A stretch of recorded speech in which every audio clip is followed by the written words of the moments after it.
Bonsoir à tous et ceux qui nous rejoignent, en tout cas pour cet entretien en direct de François Asselineau du 25 avril.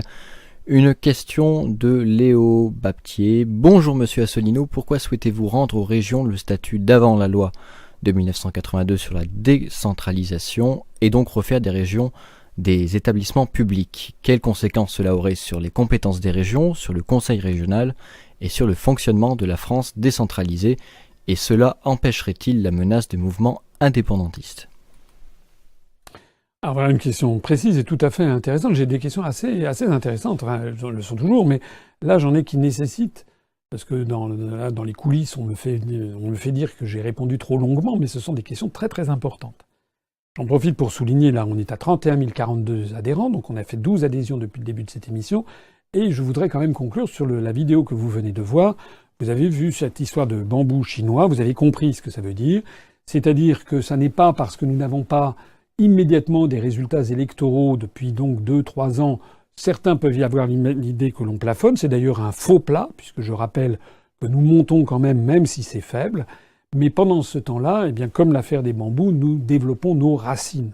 Nous nous enracinons dans la société française. Moi, je sais que ça m'est encore arrivé aujourd'hui. Me promenant dans Paris, je suis constamment reconnu et souvent abordé par des gens qui disent que voilà qu'ils connaissent l'UPR, il faut continuer. Ça veut dire, mais ça n'existait pas il y a 2-3 ans. Donc ça, c'est très très important. De même qu'il sera très important, mais je pense qu'on y reviendra tout à l'heure, de participer collectivement tous ensemble à la grande manifestation du 1er mai, soit à Paris, soit dans quelques villes de province. Il y aura des manifestations.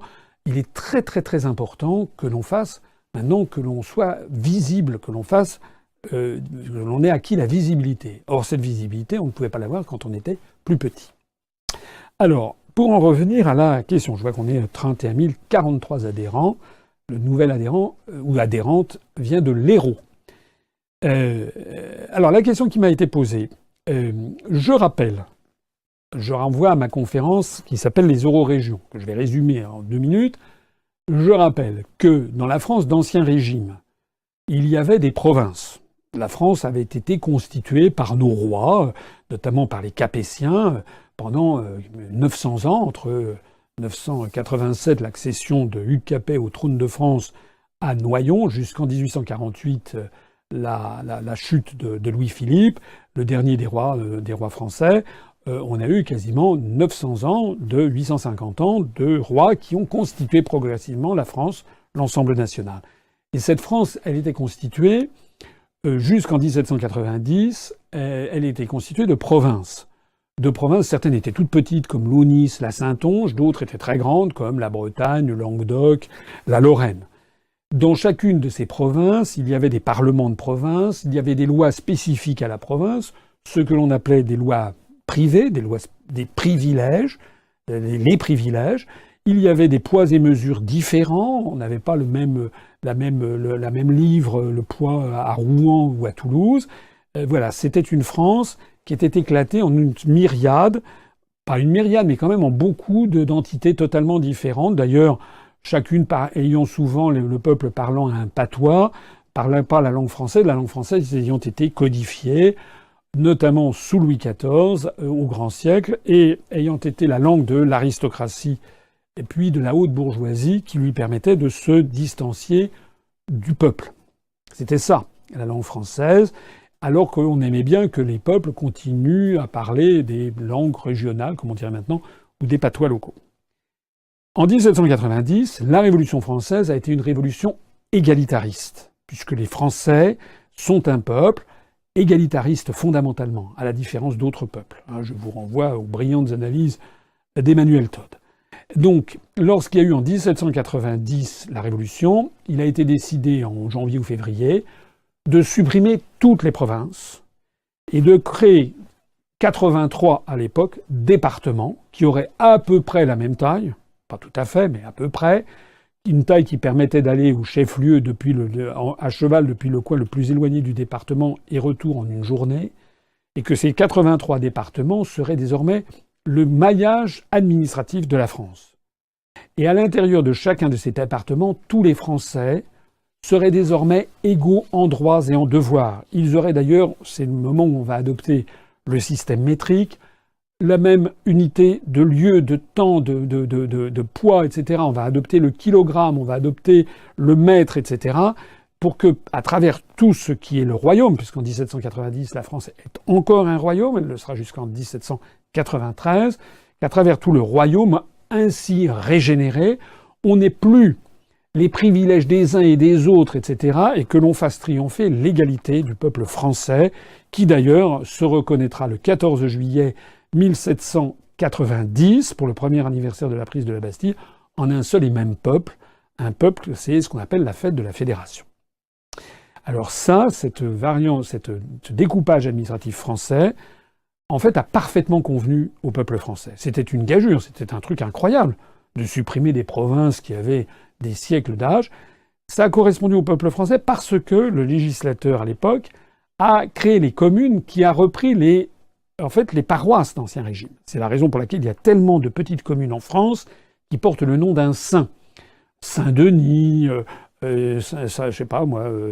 Sainte-Geneviève, Saint-Louis, etc. Vous en trouvez à travers toute la France. Donc, il y avait l'État, la République le royaume, à partir de 1793, à partir du 21 septembre, la République française, les départements et les communes. Et ce système-là a très très bien convenu à la France jusqu'à la Seconde Guerre mondiale. C'était comme ça que ça marchait.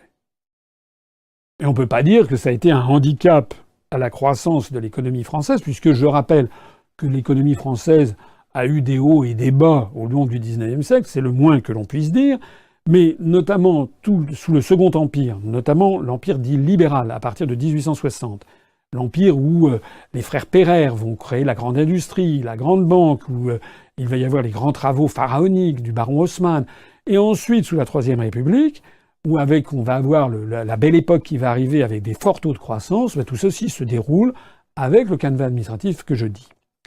Et c'est en 1940 ou 41 que Pétain a recréé les provinces sous forme de régions. C'est Pétain qui est revenu à ce système, un peu par nostalgie d'Ancien Régime. C'est Pétain qui, notamment, a créé la région Bretagne sans le département de la Loire-Atlantique. Parce que Pétain, qui faisait ça pour donner du grain à moudre à tous les collabos des nazis, qui, comme aujourd'hui, les partisans de l'Europe, puisque le projet de l'Allemagne hitlérienne, c'était bien une nouvelle Europe sans frontières, eh bien, à l'époque, les partisans de cette opération voulaient militer pour le renouveau des langues régionales et voulaient militer pour le retour nostalgique aux provinces d'antan pour lutter contre l'État centralisateur, l'État républicain.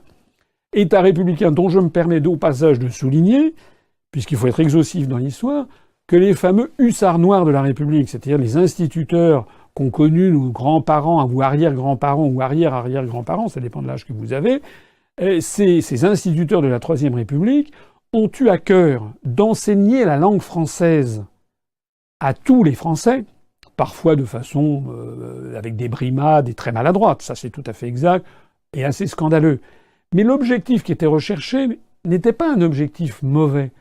C'était un objectif qui consistait à dire la République, tous les Français doivent être égaux, et donc il faut que tous les Français, même les plus humbles, puissent parler la langue française, qui est la langue des aristocrates et de la haute bourgeoisie, pour que tous les Français, même les plus humbles, puissent un jour arriver en haut de la pyramide sociale. C'est d'ailleurs exactement le parcours de Georges Pompidou, qui était issu de paysans à la troisième ou deuxième génération et fils d'instituteurs, et qui était devenu président de la République. C'est l'idéal républicain. Donc il faut bien comprendre cela, parce que souvent on nous explique que l'imposition de la langue française a été mal perçue. C'est vrai dans certains cas, mais l'objectif des gens qui étaient derrière, c'était pas nécessairement de tuer les cultures locales, c'était fondamentalement un objectif d'émancipation pour permettre à chaque Français, un jour, de devenir ministre, député, sénateur, président de la République, chercheur, savant, voilà, parce qu'on leur offrait une culture universelle. Notez bien d'ailleurs qu'à notre époque, l'aristocratie et la bourgeoisie française, la haute bourgeoisie, ont trouvé un nouveau moyen de se dissocier du peuple, c'est de parler l'anglo-américain. Et désormais, la nouvelle césure, parce que maintenant tout le monde en France parle le français, ce qui fait la nouvelle césure sociale, pour parler comme quelqu'un comme Bourdieu, c'est ceux qui maîtrisent parfaitement bien l'anglo-américain et les autres. C'est pas pour rien que Emmanuel Macron, qui a été élu, porté à l'Élysée par une conjuration de l'oligarchie euro-atlantiste, des grandes banques, des grands médias, Macron qui en définitive il se cache à peine d'avoir du mépris pour le peuple français. On a une liste impressionnante de déclarations scandaleuses qu'il a pu faire contre le peuple français, qui est fainéant, qui boit trop, qui fait ci, qui fait ça, qui travaille pas. Eh bien, c'est pas pour rien que Macron se délecte à parler en anglo-américain et à courir comme un toutou derrière le président des États-Unis, comme il nous en a infligé le spectacle épouvantable. Hier, à la Maison-Blanche, on a eu cette scène absolument inimaginable du temps de Charles de Gaulle, ou même de Georges Pompidou, ou même de Giscard et de Mitterrand, d'avoir un président des États-Unis qui tire le président de la République française comme un caniche, et ensuite qui lui brosse la veste parce qu'il y a des pellicules. Enfin, c'est dingue, quoi. On serait cru dans un, je sais pas quoi, dans une espèce de concours, un concours canin. Voilà, et le président Trump, il a son caniche, là, voilà, dans une espèce de cabine de toilettage. Il nettoie le caniche en disant, voilà, maintenant il est parfait, n'est-ce pas? C'est exactement ce qu'il a dit. Alors j'en reviens à mon propos. C'est Pétain qui a créé les régions, notamment sous l'influence hitlérienne. Puisque l'objectif de l'Allemagne, de l'Angleterre, l'objectif des grandes forces encadrant la France, a toujours été de mettre sur pied cette stratégie qui s'appelle Divide and Conquer, divide ou regnare, disaient les anciens Romains, diviser pour régner. La France, telle que nous l'a laissée la Révolution française et les républiques et la Troisième République, était une force extrêmement solide, parce que fondée sur l'égalité entre les citoyens et que ça correspond à ce que veut le peuple français. Donc c'était une force très très solide. On l'a vu lors des coups de boutoir de la Première Guerre mondiale, où la France a tenu le choc. C'était déjà moins vrai sous la Deuxième Guerre mondiale, bien entendu, mais ensuite, Pétain s'est empressé de créer ce genre de truc.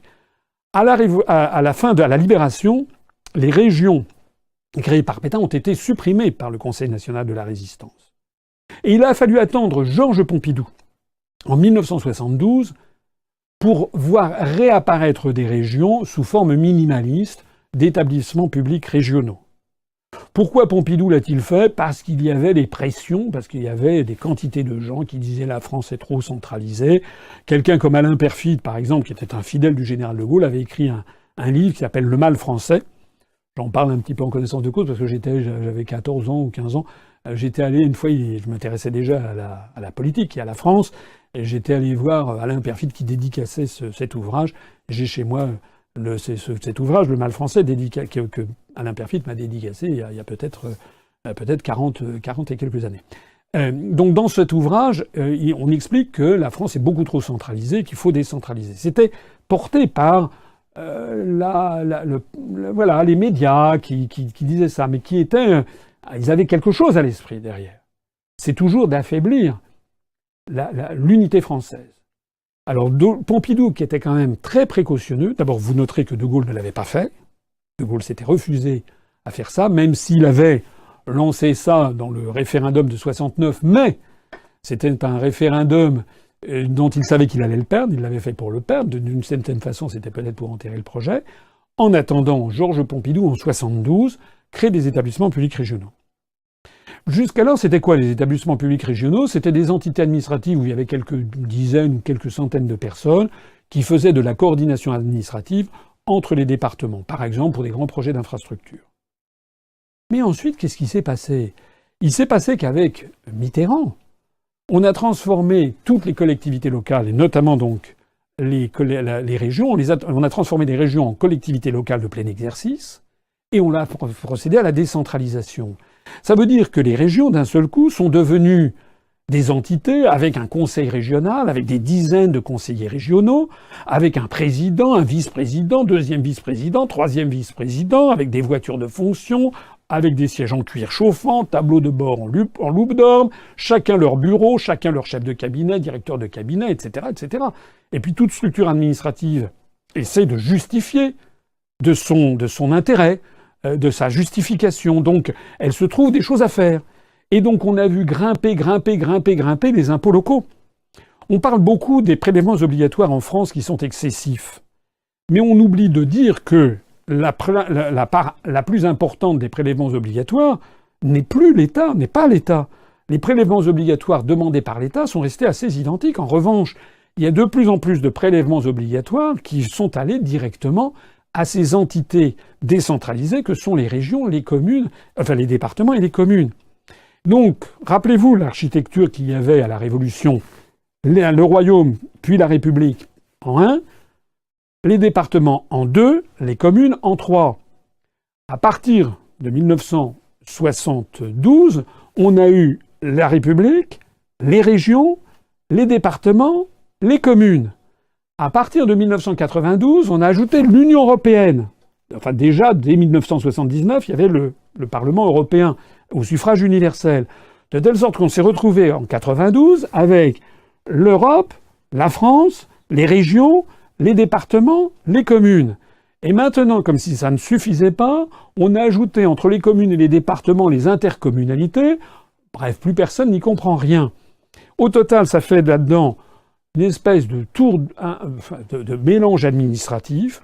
On ne sait plus qui fait quoi, et ça coûte énormément d'argent aux Français, aux contribuables français, aux chefs d'entreprise, aux petits commerçants, aux artisans, aux entreprises libérales.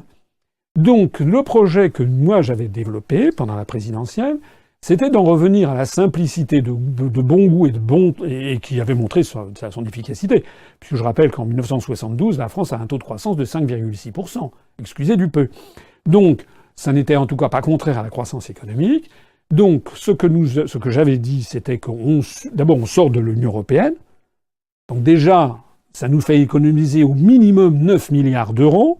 Ça nous supprime 79 députés européens, ça nous supprime tous les transferts de fonds vers la Commission, la Cour de justice, les parlements, les États, les pays de l'Est, les fonds de mise à niveau et toute la politique étrangère de l'Union européenne.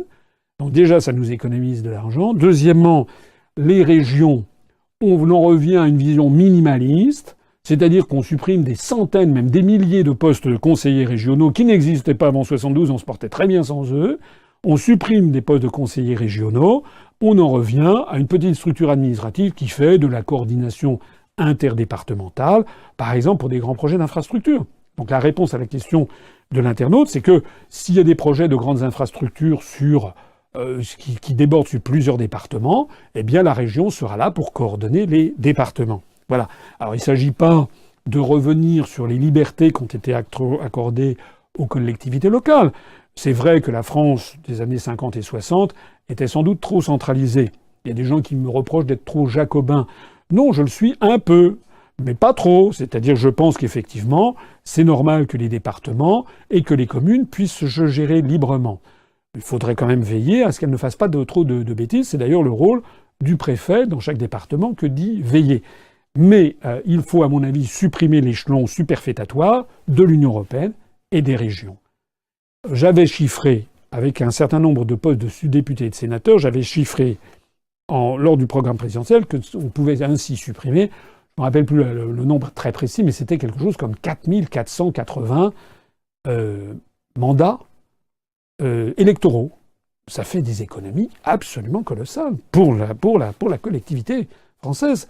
Ça fait encore des milliards d'euros, excusez-moi, les francs ça sera pour plus tard, des milliards d'euros d'économies venant avec les milliards d'euros d'économies de la sortie de l'Union européenne. Et puis, dernier point, mais qui n'est pas le moindre, et je remercie l'internaute d'avoir souligné cet aspect des choses, c'est que ceux qui ont créé les régions, ils ont une idée derrière la tête, que je suis le seul candidat à avoir souligné pendant l'élection présidentielle, que je suis toujours d'ailleurs le seul sur lequel je tire la sonnette d'alarme. L'idée derrière la tête, c'est la dislocation de l'unité nationale avec la politique des eurorégions. Regardez ce qui se passe en Catalogne, regardez ce qui se passe en Écosse, regardez ce qui se passe dans les Flandres, en Belgique, regardez ce qui se passe en Corse, et peut-être demain en Languedoc, en Occitanie, comme on dit maintenant, ou en Bretagne. Il y a une volonté délibérée de dissoudre la République française pour qu'à terme on ait les États-Unis d'Europe, puis les régions qui est à peu près la taille des États de la côte est des États-Unis ou les Länder allemands, et puis ensuite des espèces de d'intercommunalité qui est la taille des comtés américains. J'ai été le seul à le dire. Je l'ai dit depuis plus d'1 an, depuis même plus de 2 ou 3 ans. Je persiste à le dire. Une fois que vous avez compris ça, vous avez tout compris sur la politique qui est actuellement menée de façon subreptice dans le dos du peuple français. En attendant, nous en sommes 31 047 adhérents, ça veut donc dire 17 adhésions depuis le début de cette émission.